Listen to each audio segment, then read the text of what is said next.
review this process, and the Board of Elections and your sheriff said no. So what do?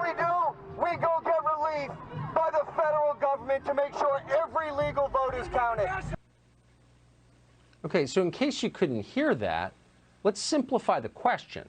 Why would anybody try to prevent oversight of vote counting? It's a really simple question. What's the answer? One poll watcher, a man called Brian McCafferty, explained that election officials just weren't allowing him to watch what they were doing. Okay, my name's Brian McCafferty. I was inside the Philadelphia Convention Center today observing people counting votes. I got thrown out because I took video of corrupt people trying to undermine the President of the United States. And this gentleman right here, he threw me out. He told me I'm not allowed back in. And the reason is because I took video of people trying to undermine and have a coup against the President of the United States. Brian McCafferty joins us now. Mr. McCafferty, thanks so much for coming on. So tell us what you believe you saw in there. Hi, Tucker, can you hear me? I can hear you perfectly, thanks. Okay, great. So yesterday I was asked to be a watcher. It's called a pre-canvass / canvass watcher. And I walked into the convention center yesterday at 8 a.m. not knowing what I would expect. And there was really no direction. And it was complete chaos.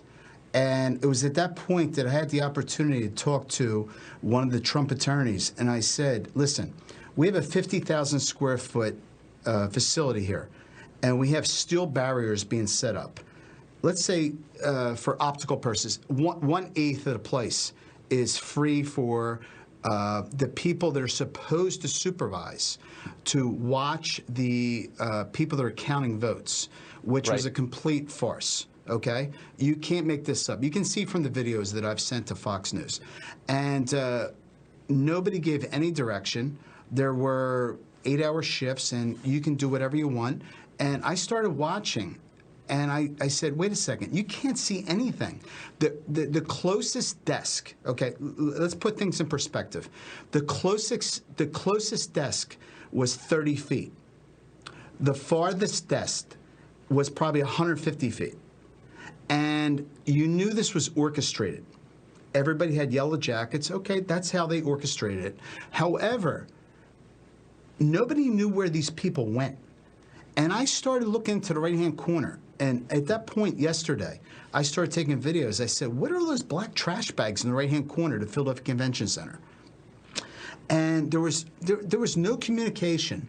And when people asked questions, they were really, you know, they wouldn't answer them.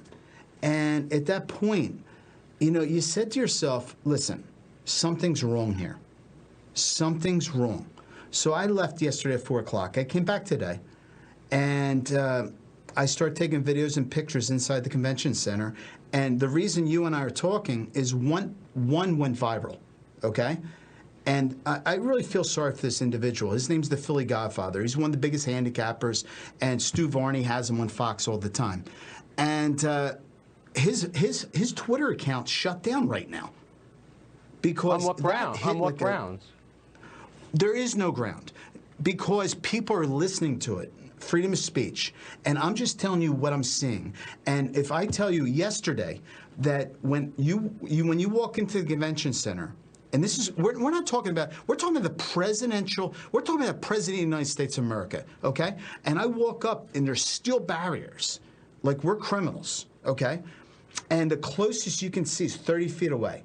And today, Corey Lewandowski and Trump's attorneys are inside the convention center today, and they move everybody up, okay? And you still can't see what's going on. There's something wrong, man. There's something wrong. Listen, you don't have to be a Democrat or a Republican. You know something's wrong. And this is really sad in America right now.